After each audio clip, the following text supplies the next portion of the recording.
Welcome to Python series. పైథాన్లో user input గురించి నేర్చుకుందాం. User input means program run అయ్యే టైంలో యూజర్ నుండి డేటాను తీసుకోవడం. ప్రీవియస్ వీడియోలో మనం ఇలా అసైన్ చేసుకున్నాం కదా వాల్యూస్ని, A=10 B=20 అని.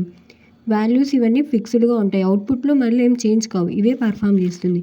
డైరెక్ట్ వాల్యూస్ ఇవ్వడం కన్నా యూజర్ ఇన్పుట్ యూజ్ చేస్తే ప్రోగ్రామ్ ఇంటరాక్టివ్గా ఉంటుంది. యూజర్ నుండి ఇన్పుట్ తీసుకోవడానికి ఇన్పుట్ ఫంక్షన్ అని యూజ్ చేస్తాం. హియర్ నేమ్ అనే వేరియబుల్లోకి యూజర్ ఇన్పుట్ని అసైన్ చేస్తాం బై యూజింగ్ ఇన్పుట్ ఫంక్షన్లో డబల్ కోట్స్లో ఉండే మ్యాటరు అవుట్పుట్లో డిస్ప్లే పర్పస్కి యూజర్ ఏం ఎంటర్ చేయాలని తెలుసుకోవడానికి.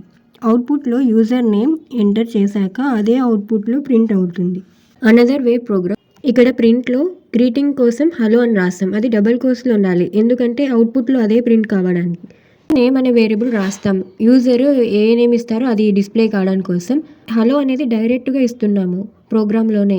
నేమ్ అనేది యూజర్ నుంచి తీసుకోవాలి. రెండు అలా రాస్తే ఎర్రర్ వస్తుంది. సో డిఫరెంట్ చేయడం కోసం కామా యూజ్ చేస్తాం.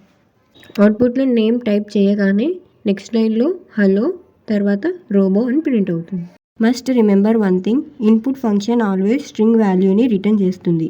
హియర్ అబ్జర్వ్ దట్ ఏజ్ని నెంబర్తో రిప్రజెంట్ చేస్తాం, కానీ ఇన్పుట్ ఫంక్షన్ యూజ్ చేస్తే అది నెంబర్ని స్ట్రింగ్గా తీసుకుంటుంది. నెక్స్ట్ ఇన్పుట్ ఫంక్షన్కి ముందు ఇంట్ ఫంక్షన్ని యూజ్ చేస్తే స్ట్రింగ్ వాల్యూని ఇంట్ వాల్యూగా కన్వర్ట్ అవుతుంది. సో యూజర్ ఇంటీజర్ వాల్యూని ఇవ్వచ్చు. లైక్ వైజ్ ఫ్లోట్ వాల్యూని తీసుకోవాలన్నప్పుడు కూడా ఇంట్ ప్లేస్లో ఫ్లోట్ అని ఇస్తే సరిపోతుంది.